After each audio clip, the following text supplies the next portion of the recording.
Assalamualaikum warahmatullahi wabarakatuh. Salam sejahtera bagi kita semua. Sebelum dimulai untuk pembelajaran hari ini, mari kita berdoa terlebih dahulu ya. Berdoa dimulai.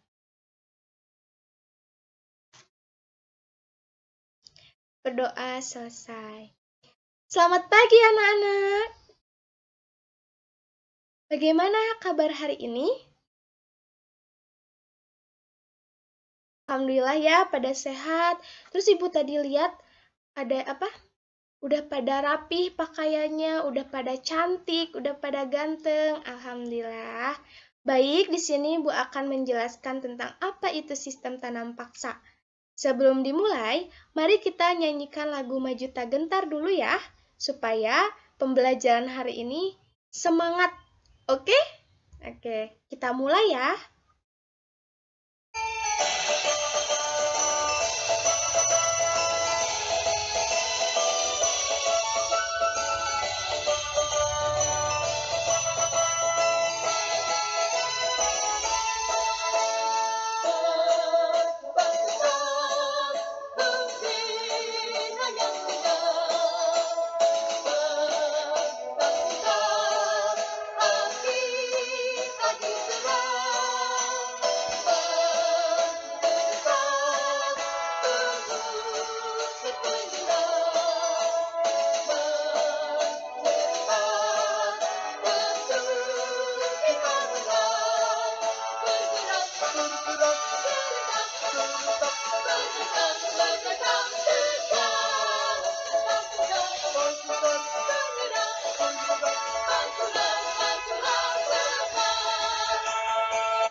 Wow, pada hebat-hebat ya murid-murid Ibu.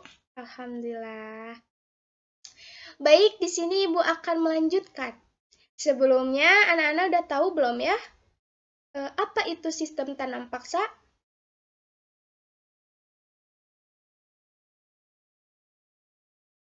Baik, di sini Ibu akan menjelaskan apa itu sistem tanam paksa.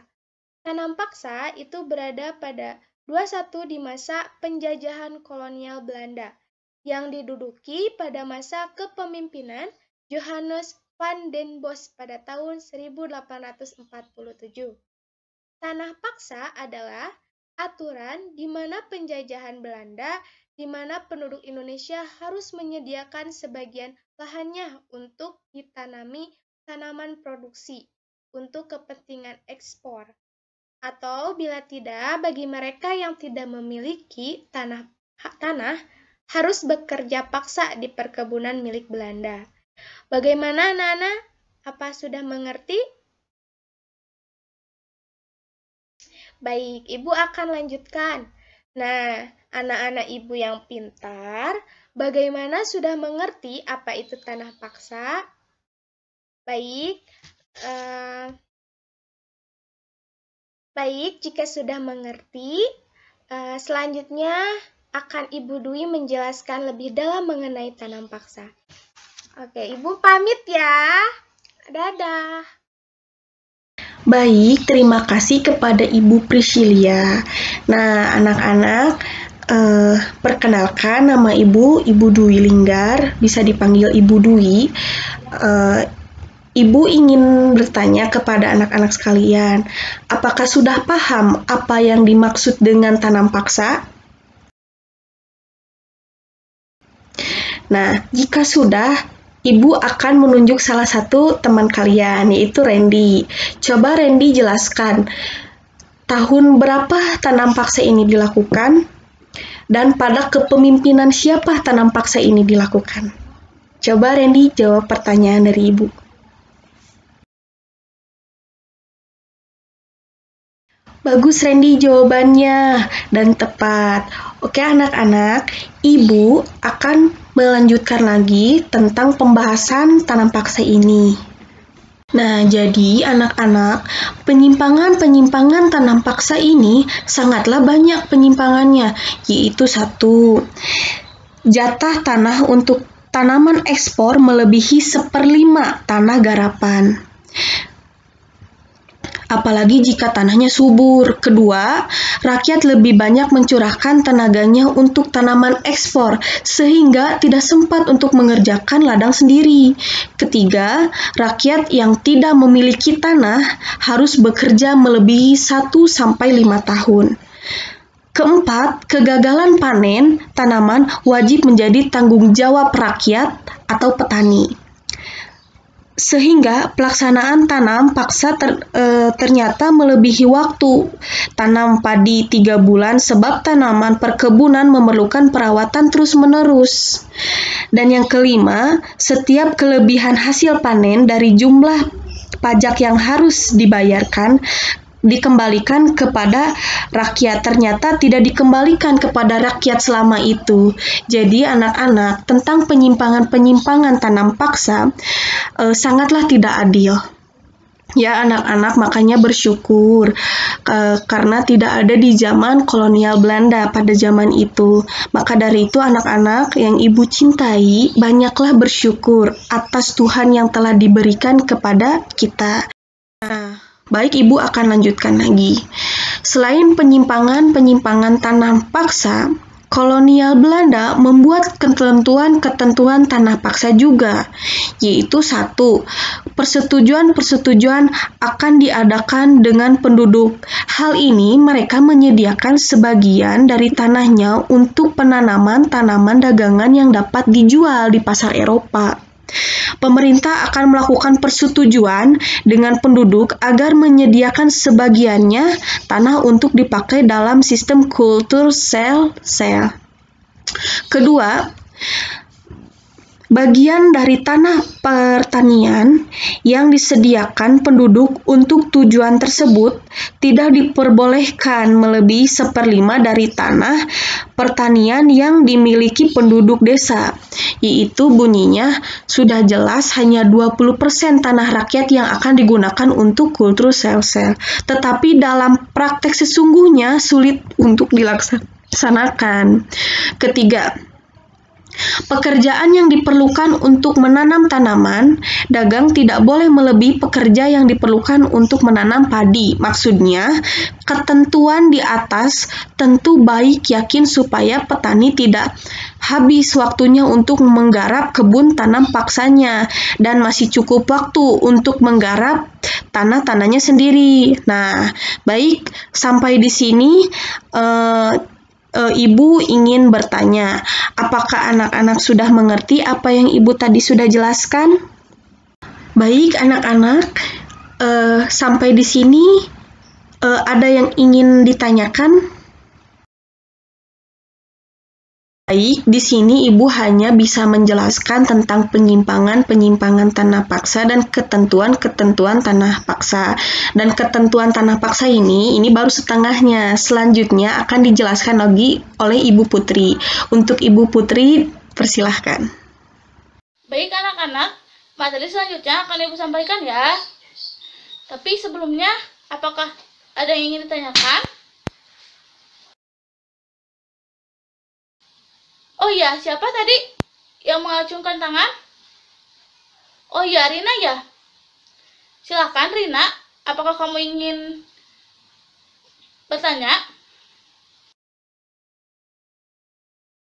Baik, pertanyaan dari Rina akan Ibu jawab ya. Mengapa harus diadakan ketentuan-ketentuan tanam paksa? Karena hal ini dilakukan semata-mata demi kepentingan Belanda dan tentu saja harga yang ditetapkan oleh Belanda sangat tinggi, sehingga menghasilkan keuntungan yang juga tinggi yang berdampak kepada semakin makmurnya negeri Belanda dan rakyat Indonesia mengalami penderitaan dan kemiskinan. Bagaimana Rina? Untuk jawabannya, apakah sudah jelas? Alhamdulillah kalau sudah jelas. Baik, Ibu akan melanjutkan materi selanjutnya. Itu tentang ketentuan-ketentuan tanam paksa, yaitu 4. Bagian dari tanah yang disediakan untuk menanam tanaman yang dagangan dibebaskan dari pembayaran pajak tanah. Ketentuan ini tentu tidak masuk akal, tetapi dalam kenyataannya tidak dihiraukan. Petani seringkali masih harus membayar pajak tanah. untuk tanah yang dipakai guna tanam paksa. Buktinya pajak tanah tidak menurun, tetapi malah naik terus. Yang kelima adalah tanaman dagangan yang dihasilkan di tanah-tanah yang disediakan wajib disertakan kepada pemerintah Hindia Belanda. Jika nilai hasil tanaman dagangan yang ditaksir itu melebihi pajak tanah yang harus dibayar rakyat, maka selisih positifnya harus diserahkan kepada rakyat. Tetapi jangan harap bahwa ketentuan ini dipegang oleh teguh. Tentu para petani itu kebanyakan buta huruf, jadi mereka gampang saja untuk dibodohi. Nomor 6 adalah apabila terjadi gagal panen pada tanaman yang dagang harus dibebankan kepada pemerintah. Hal tersebut berlaku apabila kegagalan tersebut tidak disebabkan oleh kekurang rajinan atau ketekunan pada pihak rakyat. Dan yang terakhir adalah 7. Dalam mengerjakan tanah-tanah untuk penanaman tanaman dagang, penduduk desa diawasi oleh para pemimpin desa mereka, sedangkan pegawai-pegawai Eropa hanya akan membatasi diri pada pengawasan apakah pembajakan tanah, panen, dan pengangkutan tanaman berjalan dengan baik dan tepat pada waktunya. Menurut Sudipto 1977, nomor 76 sampai 77. Nah, anak-anak, cukup materi dari Ibu. Sebelum mulai Ibu serahkan kepada Ibu Ninin yang akan menjelaskan, apakah anak-anak masih ada yang ingin bertanya?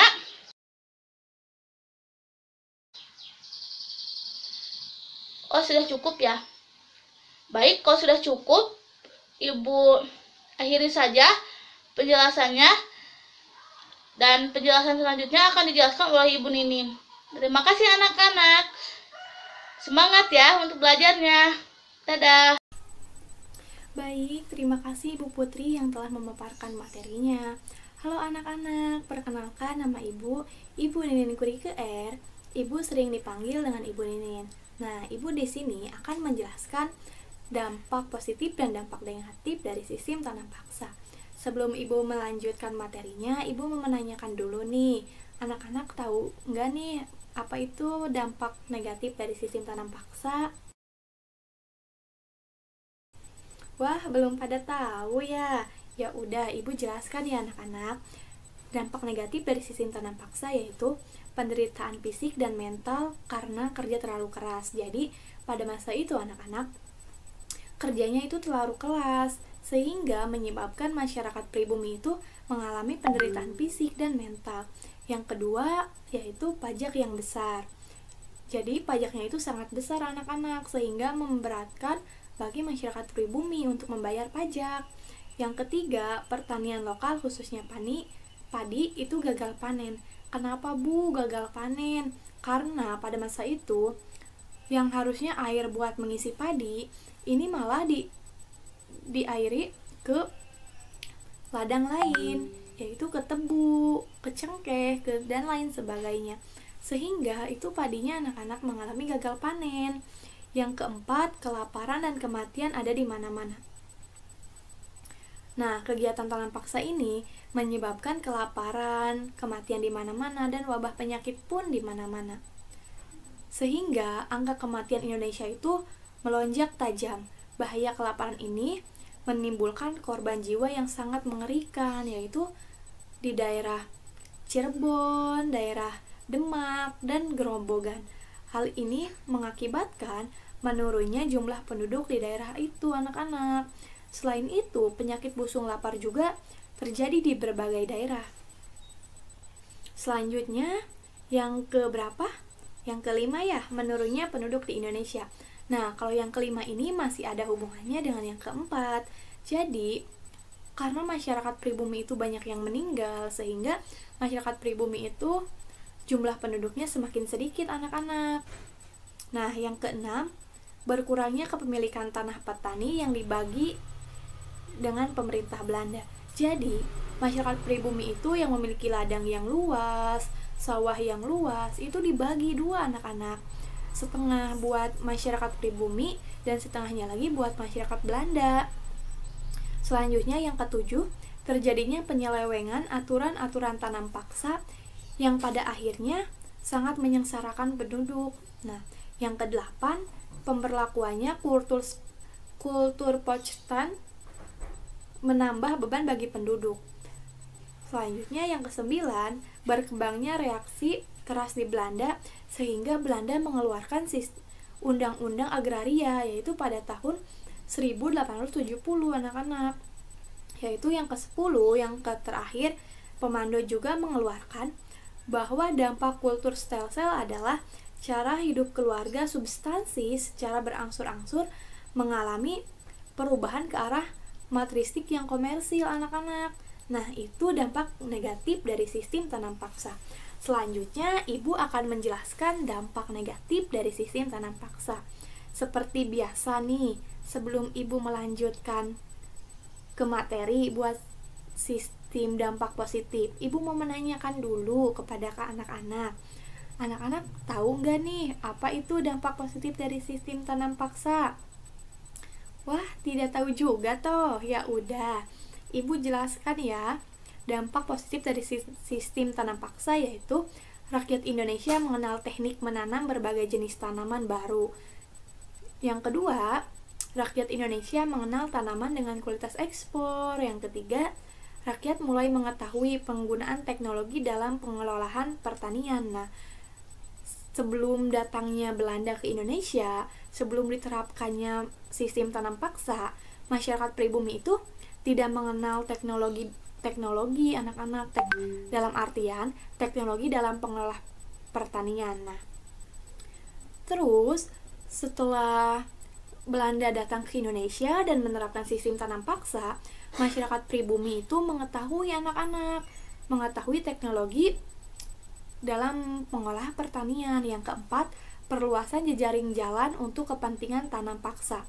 Nah, kalau yang ini jadi jalan-jalan tuh yang tadinya sempit lah, yang tadinya kecil lah, nah itu diperbesar anak-anak. Kenapa diperbesar, Bu? Karena buat mempermudah sistem tanam paksa anak-anak. Nah, jadi anak-anak, dari dampak negatif dan dampak positif ini ternyata lebih banyak dampak negatif ya. Nah, sehingga dampak negatifnya yaitu banyak korban penduduk Indonesia, dimulai dari jumlah penduduk yang menurun, jumlah penyakit di mana-mana, jumlah kelaparan di mana-mana, dan lain sebagainya. Nah, itu yang dimaksud dengan dampak positif dan dampak negatif dari sistem tanam paksa anak-anak. Nah, bagaimana nih anak-anak? Tadi kan materinya udah Ibu jelaskan. Anak-anak udah pada paham belum materi yang Ibu jelaskan? Alhamdulillah kalau udah paham.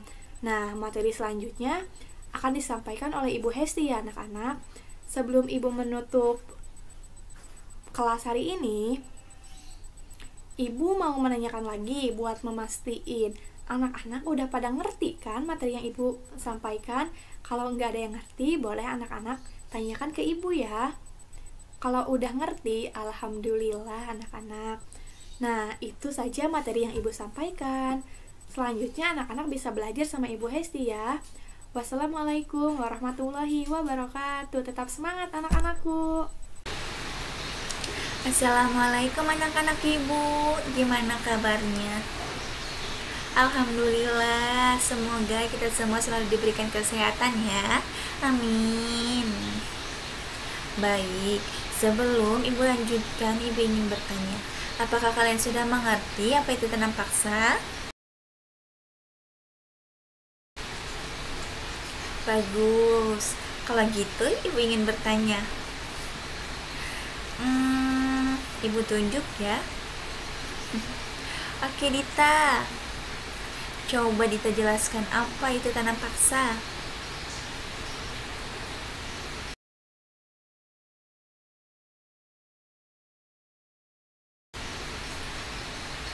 Bagus nak, tepat sekali jawabannya. Beri tepuk tangan buat Dita. Baik, nampaknya anak-anak Ibu sudah pada mengerti ya apa itu tanam paksa. Baiklah, Di sini, Ibu akan menjelaskan tentang praktik dan berbagai penyelewengan tanam paksa, tokoh-tokoh tanam paksa, hingga dihapusnya sistem tanam paksa. Praktik dan penyelewengan tanam paksa yang dilakukan oleh Van den Bosch, pelaksanaan sistem tanam paksa harus menggunakan organisasi desa. Oleh karena itu, diperlukan faktor penggerak, yakni lembaga organisasi dan tradisi desa yang dipimpin oleh kepala desa. Pelaksanaan tanam paksa itu tidak sesuai dengan peraturan yang tertulis. Hal ini telah mendorong terjadinya tindak korupsi dari para pegawai dan pejabat terkait dengan pelaksanaan tanam paksa. Tanam paksa telah membawa penderitaan rakyat, banyak pekerja yang jatuh sakit, sehingga nasib diri sendiri dan keluarganya tidak terurus. Kasihan sekali ya anak-anak. Bahkan kemudian timbul bahaya kelaparan dan kematian di berbagai daerah. Untuk tokoh-tokohnya yaitu yang pertama ada Edward de Wasdeker, yang kedua ada Brown van Heuvel, yang ketiga ada Fransen van der Punt, dan yang keempat ada golongan pengusaha. Nah, anak-anak, jadi itulah tokoh-tokoh sistem tanam paksa. Dan pada akhirnya sistem tanam paksa ini dihapuskan karena banyak terjadi penyimpangan dalam pelaksanaannya. Pemerintah mendapat tekanan dari berbagai pihak yang mengkritik habis-habisan sistem ini, khususnya bagi rakyat Indonesia. Dalam hal dampaknya yang membawa penderitaan. Ayo kan?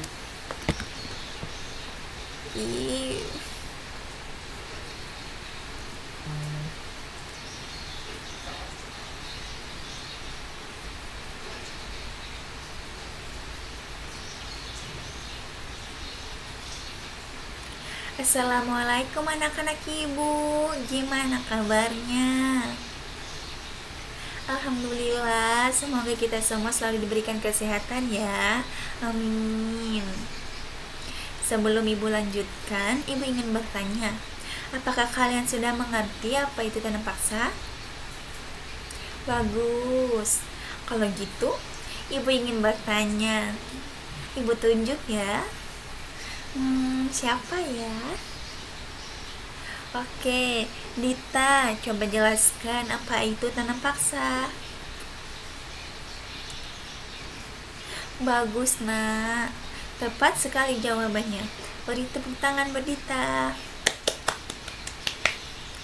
Baik, nampaknya anak-anak ibu sudah pada mengerti ya apa itu tanam paksa. Bagus, nak. Baiklah, di sini ibu akan menjelaskan tentang praktik dan berbagai penyelewengan tanam paksa, tokoh-tokoh tanam paksa, hingga dihapuskannya tanam paksa. Praktik dan penyelewengan tanam paksa yang dilakukan oleh Van den Bosch, pelaksanaan sistem tanam paksa harus menggunakan organisasi desa. Oleh karena itu, diperlukan faktor penggerak, yakni lembaga organisasi dan tradisi desa yang dipimpin oleh kepala desa. Pelaksanaan tanam paksa itu tidak sesuai dengan peraturan yang tertulis. Hal ini telah mendorong terjadinya tindak korupsi dari para pegawai dan pejabat yang terkait dengan pelaksanaan tanam paksa. Tanam paksa telah membawa penderitaan rakyat. Banyak pekerja yang jatuh sakit, mereka dipaksa fokus bekerja untuk tanam paksa, sehingga nasib diri sendiri dan keluarganya tidak terurus. Kasihan sekali ya anak-anak. Bahkan kemudian timbul bahaya kelaparan dan kematian di berbagai daerah. Untuk tokoh-tokohnya yaitu yang pertama ada Edward de Wasdeker, Yang kedua ada Baron van Heuvel. Yang ketiga ada Fransen van der Poot. Yang keempat ada golongan pengusaha. Nah, anak-anak, jadi itulah tokoh-tokoh sistem tanam paksa, dan pada akhirnya sistem tanam paksa ini dihapuskan karena banyak terjadi penyimpangan dalam pelaksanaannya. Pemerintah mendapatkan tekanan dari berbagai pihak yang mengkritik habis-habisan, khususnya dalam hal dampaknya yang membawa penderitaan bagi rakyat Indonesia. Bencana kelaparan yang terjadi di Demak dan Gerobogan, adanya pengurangan lahan produktif akibat pengelolaan yang kurang memadai, adanya hama penyerang beberapa tanaman komoditi. Jadi, itulah beberapa penyebab tanam paksa dihapuskan. Baik,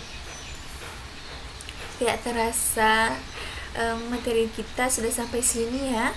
Ibu harap kalian sudah mengerti apa yang Ibu jelaskan tadi. Sebelum Ibu akhiri, baiklah, ada baiknya kita bersama-sama mengucapkan hamdalah. Alhamdulillahirabbil alamin. Baiklah, sekian penjelasan dari Ibu. Sampai ketemu nanti ya anak-anak. Ibu akhiri dengan wabillahi taufiq wal hidayah. Wassalamualaikum warahmatullahi wabarakatuh.